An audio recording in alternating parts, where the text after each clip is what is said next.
chair. But where else would they put me? By then I won't care. If you want to send the kids back down here while you're dealing with this, you should. I say, knowing he'll never take me up on it. Wishing he would. I only got to see them for a week at Christmas. There's so much more I could show them in the city, and I like when this apartment feels crowded, when they stay here to save money and avoid the flea bag hotels. I think they kinda ought to stick around, Ma, since the grandmother is about to die. They're grown up enough to go to a funeral. Step-grandmother, I say. I am interested in politeness. I am not interested in propriety. And I don't know how character-building a funeral is for a young person, or how much that will help Julia, past help as she'll be. Thanks anyway, Ma, he says. How are you doing? You just saw me. Healthy and hard-working as a Central Park carriage horse. Is that lady who comes to check on you still checking through the holidays? Vera moved to Texas with her husband when he got that oil field job 6 months ago, I say. I've told you 3 times. Who's taking care of you now? Vera is my friend, not my caretaker. Rest assured that if I should drop dead, I won't be reeking in the apartment for weeks with the cat gnawing my carcass. There are a few people who would miss me. Not many. No, I should just come up to Brunswick for good, Ma. We've got the room. Murray Hill's not what it used to be. The city's not what it used to be. You're not safe. I had hoped that the impending death of the false mother of Julia would have spared me another round of his entreaties to migrate permanently to Maine, if only because these efforts would be unseemly, would cast him in a bad light. My John, the Bluebeard of mothers. Once Julia's been in the ground for a few weeks, I'd reckoned his vacation land campaign would resume in earnest, but no such luck. I'm not leaving, John, I tell him. The city has been unsafe for 20 years, and I've survived. Well, you're 20 years older now, he says, and the city's getting worse. It's never been such a cesspool. The crime and disorder, the murders, the subway vigilante, Ma. It's out of control. What if you'd been on that train? What if you'd been on it with the kids? This, more and more, is John's attitude when I speak with him, a skittishness about the city's numberless perils. It strikes me as odd. He was never a nervous child.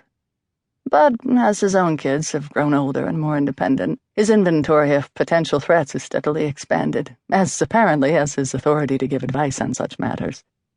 Like many parents in middle age, he's quick to spot changes in the world, slow to note shifts in his own perspective. That said, he is not incorrect. The city I inhabit now is not the city that I moved to in 1926. It has become a mean-spirited action movie, complete with repulsive plot twists and preposterous dialogue.